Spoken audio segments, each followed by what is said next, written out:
Apa kabarnya? Kita jumpa lagi, kita akan bicara mengenai hukum bisnis. Dan topik kita hari ini kita akan bicara mengenai merger perusahaan.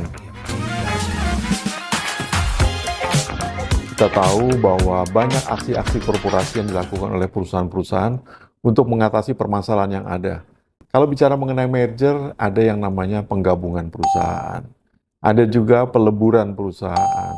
Ada juga yang namanya pengambil alihan perusahaan. Dan bahkan ada juga yang namanya pemisahan perusahaan.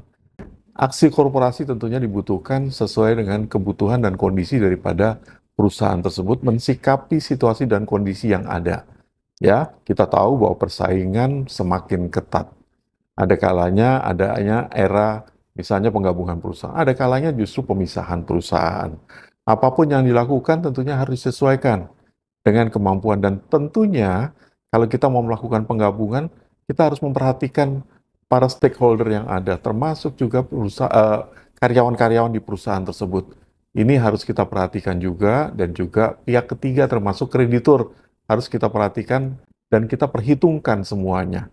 Nah, penggabungan ini misalnya beberapa perusahaan kemudian bergabung menjadi satu dalam satu perusahaan atau bahkan ada perusahaan yang meleburkan diri kemudian memunculkan perusahaan. Apapun ceritanya, itu bagian daripada aksi-aksi korporasi yang mengakibatkan perusahaan akan semakin besar dalam mengantisipasi setiap permasalahan termasuk juga krisis ekonomi yang dihadapi. Ya, jadi itu hal yang biasa. Silakan yang paling penting pahami bagaimana melakukan merger perusahaan tersebut.